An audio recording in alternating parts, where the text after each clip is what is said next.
sa bayan ng Pagsanghan ay marami po talaga tayong aabangan.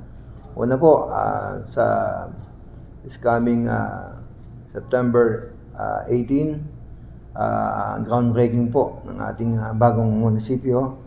At yun po ay ang dadaluhan po ng imbitado po natin, ang mga tumutulong dito po sa bayan ng Pagsanghan.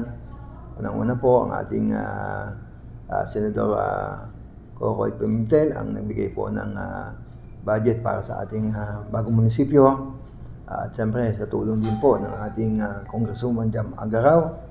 At siyempre ganun din po ang ating masipag magiling na Governor Robin Hernandez para pagtulong-tulungan po itong ating bagong munisipyo na may tatayo po dito sa ating Barangay Binyan.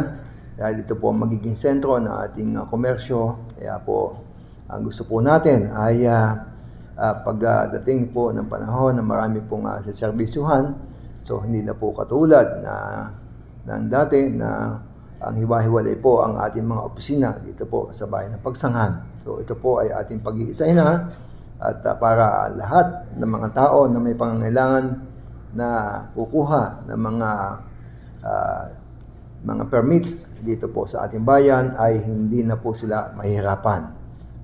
May sapat na parking at hindi na po tatawid ng kalsada.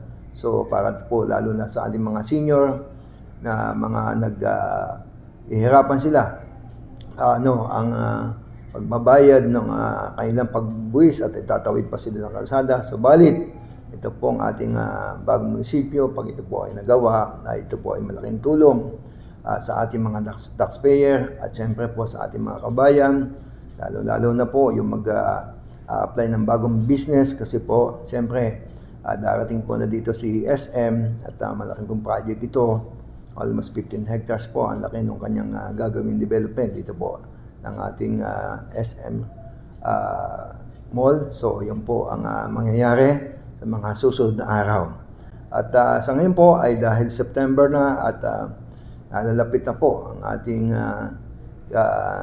Christmas, kaya ito po ay ating pinaghahandaan at unang-una po at lalo na po sa ating mga turista, ano po yung pwede namin magawa at para makapag-invite pa ho ng ating mga turista na pupunta at ito po sa ating bayan ng Pagsanghan. So again, handa po namin yung aming river cruise na talagang yun po in-improve po natin para ma-improve po at maganda po ang pagtanggap ng ating mga group tour na darating po sa ating bayan.